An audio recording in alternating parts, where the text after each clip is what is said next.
What the acceleration within the workplace of asking people, are you okay? Has the pandemic made that easier? Yeah, I mean, I think there has been an extraordinary outpouring of kindness and concern, and that's really good. And I think that just what I'm saying is that I think it begins with yourself. I'm really saying very simply, look after yourself. Be aware about how vulnerable or how strong you're feeling. Be honest about that. And just take care. It may be, as I was using that image of too many files open on your screen, and you need to literally allow some of them to close down. And that could be a walk around the block, or it could be something like that. But I think the other thing then is when you've taken care of yourself, I think to turn towards each other and to really be present and be honest with the other person. I mean, be present in a very real way and check how they're doing, but don't, just ask. And then I think the final thing is to let people know you care, So self-help, tuning into somebody or people around you, and then let them know you care. That may be the most important message that they get. It's not that you have a solution, but it's that there is something in you knowing that it's a tough time for them that changes the whole experience for them and makes it bearable. Communication is obviously hugely important in this, that you have to have good communication embedded within the organization. But as we know, individuals are better communicators than others. What advice would you give to somebody who traditionally, maybe they have issues saying, well, I don't feel comfortable talking about this, or it's not my place, or I don't know X well enough to have that conversation. How do you get them past that? Well, I think that language is very important. We're only using mental health in recent years. And, for most of us, mental health meant mental ill health. And it was not seen to be, to have any real part to play in many organizations. If people are unwell and they need professional help, that's fine. Just let them go take care of that. So I think words like morale and words like, resilience within the team, I think these are better words. And I think most managers are exhausted by dealing with atmospheres and unspoken tensions that are there within their office. And I think it's so wearing. So the real question for me is, as Nic says, it's not just, there's the momentary question, look, what could we do to kind of sustain morale? And that's probably a structural question within the organization. I worked with some frontline ICU and basically got the teams to have that kind of checking in with each other before the day and at the end of the day, on the basis that not everybody had to speak, on the basis that it was a very light-handed, light-touch check-in, but that there could be an opportunity to hear even though somebody was having a hard time. And that solidarity enables them to step into their work in a different way. So I think it's probably, I think selling mental health to managers is on the basis of performance and morale and teamwork rather than anything else. But a common question that keeps coming back to the team in PSYCHED is how do you sustain mental health promotion initiatives? I mean, it is a marathon, not a race, Tony, if I could put it that way. People have now introduced new practices. It'll be new to some, it won't be to others, but keeping going is very important. How do we build that resilience into the workplace of the future? Well, I mean, you don't have to. I'd say you can keep going and just beat them into productivity if you want, and many people do that, and many organizations do that. But I think if you want to succeed, you've got to be smarter. And I I think that has to come, and it has to come from the leadership. There has to be, and that's what I think predicts. Whether it's leadership in a secondary school, it's the principal who will determine whether, there's some kind of mental health initiative is sustained or not. And I work a lot in schools, and it's so powerfully true. So I think, first of all, it's the people who are leading, and they have to kind of understand leadership as creating and instilling a sense of belonging and solidarity among the workers. If they're smart, they do that. But lots of organizations don't do that. So I think it is a choice. And I think it's a very serious choice.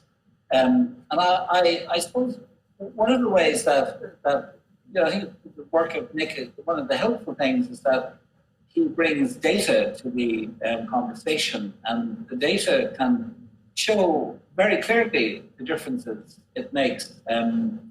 I had one experience. I'll just tell you very briefly. There was an airline that was quite well known, and it had a reputation for being very hostile to its customers and mean and charged for everything. It was Irish owned, actually. In 2011, they had their first profit warning, and it came in the third quarter. And then so they asked me to come and talk about, trying to make the organization a bit healthier. And I knew nothing about organizational psychology really, and I worked in the clinics, but I knew a little bit about attachment theory, which is how important it is for us to bond with each other. And I knew what makes that happen, So I went into them and said, now look, I don't know about things, but here's something, to form relationships, and I think brand loyalty is the kind of relationship. You need consistency, reliability, and warmth. Okay, they're the three things that Bowlby showed us. Now I said, you guys are good on consistency. You get there on time. You're reliable. You're cheap, but you don't have warmth. And I said, if you don't have this thing is going to collapse, and it won't work. And as soon as somebody else comes along and is offering the same price, people shift. Well, I had such a hostile reaction. It was unbelievable. I won't even describe. It was like trying to sell non-violence to the NRA, the Right Association. And I particularly one individual there, you probably wouldn't know him though. But anyway, he was completely unimpressed. But they had a second profit warning following spring.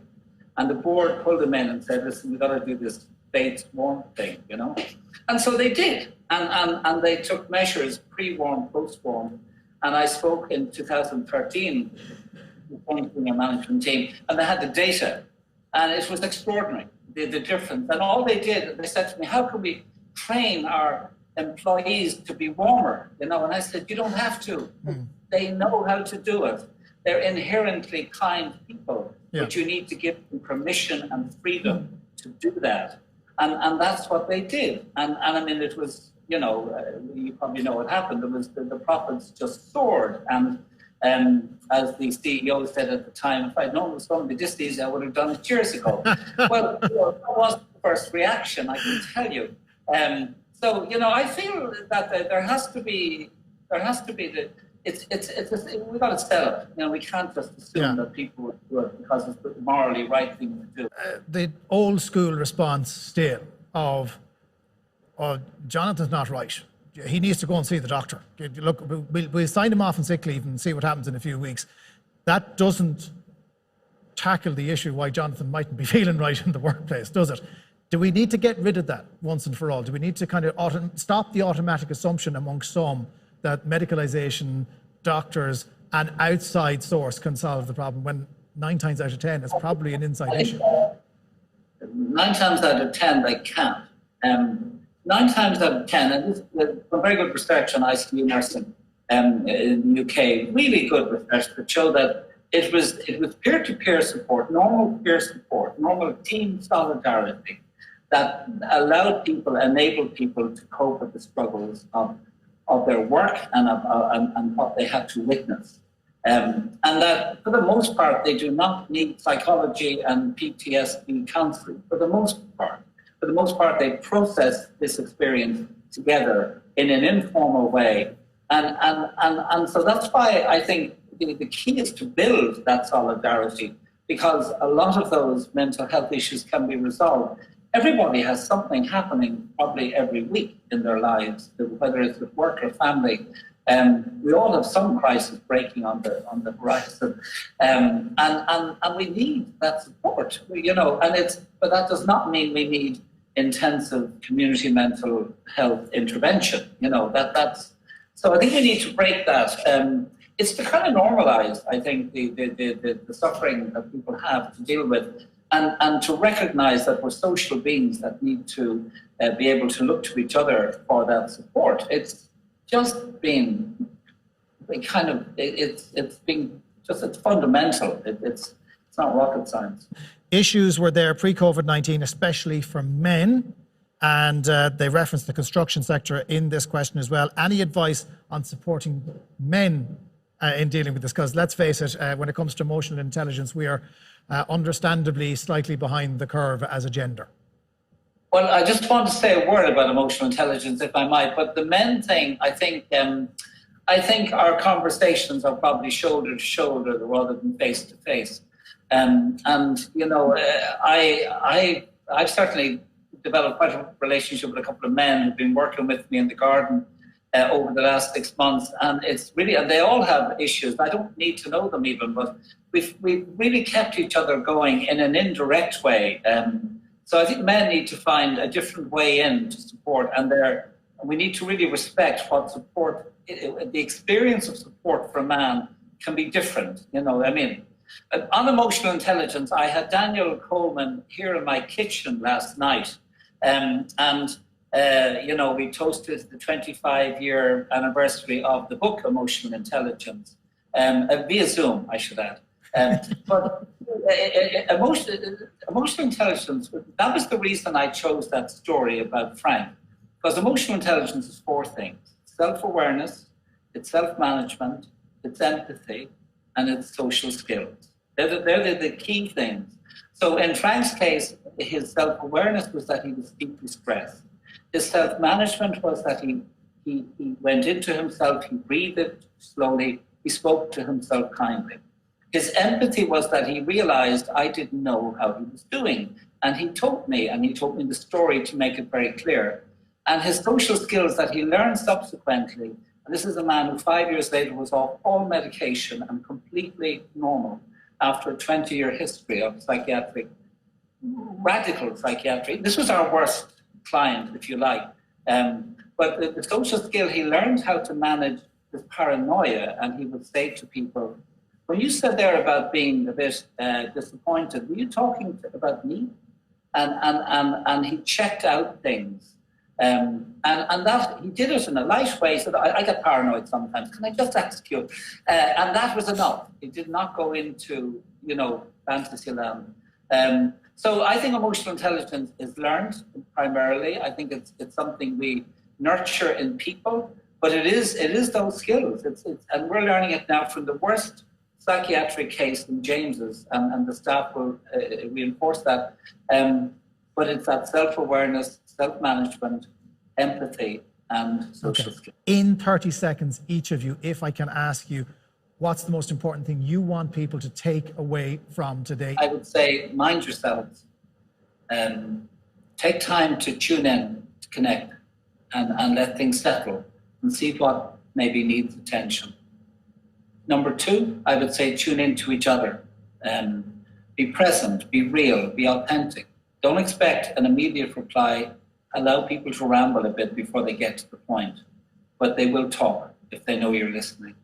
And number 3, let them know you care. And in your organization, let your staff know you care about them.